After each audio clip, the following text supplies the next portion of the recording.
நிதி நெருக்கடி வந்தாலும் இருமொழிக் கொள்கையில் சமரசம் இல்லை என்று புதிய பாடநூல் வெளியீட்டு விழாவில் அமைச்சர் ராஜ்மோகன் திட்டவட்டமாக தெரிவித்துள்ளார். சென்னை டிபிஐ வளாகத்தில் 1 முதல் 3ஆம் வகுப்பு மாணவர்களுக்கான புதிய பாடத்திட்ட அறிமுகம் மற்றும் மாநில அளவிலான கருத்தாளர்களுக்கான பயிற்சி கூட்டத்தை பள்ளிக்கல்வித்துறை அமைச்சர் ராஜ்மோகன் தொடங்கி வைத்தார். பின்னர் செய்தியாளர்களை சந்தித்த அமைச்சர் ராஜ்மோகன் PM ஸ்ரீ திட்டத்திற்காக சுமார் 2500 கோடி ரூபாய் நிதியை மத்திய அரசு கடந்த 2 ஆண்டுகளாக வழங்காதது ஏற்புடையது அல்ல என்று கூறினார்.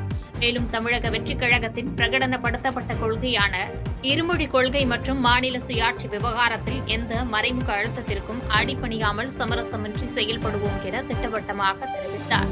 கடந்த 2 ஆண்டுகளாக அந்த நிதி நமக்கு வந்து சேரல. அது ஒரு மிகப்பெரிய துயரம். அந்த நிதி எங்களுக்கான நிதி கிடையாது, இந்த அதிகாரிகளுக்கான நிதி கிடையாது. அந்த நிதி அந்த மாணவர்களுக்கான நிதி, மாணவிகளுக்கான நிதி. எந்த காரணம் கொண்டும் அதை தடை செய்வது ரொம்ப துயரமானது. அதை ஏற்றுக்கொள்ளவே முடியாது. அதே சமயம் எந்த மறைமுக அழுத்தத்திற்கும் நாங்கள் அடிபணிவர்கள் கிடையாது.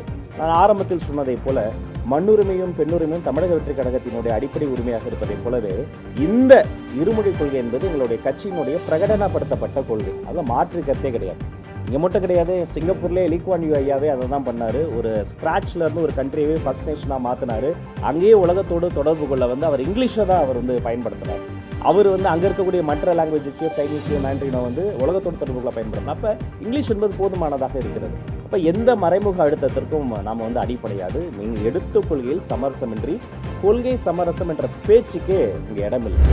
புதுக்கோட்டையில் கூட்டு பாலியல் வன்கொடுமை வழக்கில் 2வது குற்றவாளி கைது செய்யப்பட்டுள்ள நிலையில் ரூபாய் 50 லட்சம் நிவாரணம் கோரி உறவினர்கள் சாலை மறியல் செய்தது பரபரப்பை ஏற்படுத்தியது. புதுக்கோட்டை மாவட்டம் கரம்பக்குடி அருகே காத்தம்பட்டியைச் சேர்ந்த வாய் பேச முடியாத மற்றும் காது கேளாத மாற்றுத்திறனாளி பெண் ஒருவர் வேலை முடிந்து பேருந்திற்காக காத்திருந்த போது மாரிமுத்து மற்றும் சேகர் ஆகியோரால் காரில் கடத்திச் செல்லப்பட்டு பாலியல் வன்கொடுமை செய்யப்பட்ட சம்பவம் பெரும் அதிர்ச்சியை ஏற்படுத்தியுள்ளது. இது தொடர்பாக மழையூர் போலீசார் 5 பிரிவுகளின் கீழ் வழக்கு பதிவு செய்து ஏற்கனவே மாரிமுத்துவை கைது செய்த நிலையில் தலைமறைவாக இருந்த சேகர் என்பவரை இன்று திண்டுக்கல்லில் வைத்து கைது செய்தனர். இதற்கிடையில் பாதிக்கப்பட்ட பெண்ணிற்கு 50 லட்சம் ரூபாய் நிவாரணம் மற்றும் அரசு வேலை வழங்க வேண்டும் என வலியுறுத்தி அவரது உறவினர்களும் அப்பகுதி பொதுமக்களும் மழையூர் காவல் நிலையம் முன்பு தொடர் சாலை மறியலில் ஈடுபட்டு வந்ததால் போக்குவரத்து கடுமையாக பாதிக்கப்பட்டது. இதனைத் தொடர்ந்து சாலை மறியல் செய்தவர்களிடம் வருவாய் கோட்டாட்சியர் பிரகாஷ் மற்றும் அதிகாரிகள் தொடர்ந்து பேச்சுவார்த்தை மேற்கொண்டனர். ஒரு ஆளை கைது செய்ததை விட மற்ற இன்னும் 2 நபரை எங்களுக்கு கைது செய்தே ஆகணும். அதுக்காக நாங்க காவல்துறை மற்ற அதிகாரிகள்லாம் எங்களோட சேர்ந்து பேச்சுவார்த்தை நடத்திட்டு இருக்காங்க. அதாவது நாங்க கைது பண்ணிடுவோம்னு சொல்லிட்டு இருக்காங்களே தவிர இதுவரைக்கும் பண்ணினதா இல்ல. மற்ற தேடுதல் வேட்டையில எதுவும் செயல்பட்டதா எங்களுக்கு ஒன்றும் தெரியல. எங்க கூட தான் சமரச பேச்சுவார்த்தையில இருந்துகிட்டு இருக்காங்க. அந்த சமரச பேச்சுவார்த்தை நம்மளுக்கு வேண்டியதில்லை. குற்றவாளியை உடனடியாக தேடி கைது செய்து ஆகணும். செய்திகளை உடனுக்குடன் தெரிந்து கொள்ள கீழ்கண்ட கேபிள் மற்றும் DTH நெட்வொர்க்குகளில் எம்நாடு செய்தி தொலைக்காட்சியை காணுங்கள். பாதகம் செய்பவரை கண்டால் நாம் பயம் கொள்ளலாகாது பாப்பா.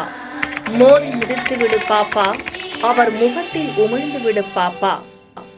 அண்மை செய்திகளை உடனுக்குடன் தெரிந்து கொள்ள இணைந்திருங்கள் எம்நாடு தொலைக்காட்சியுடன்.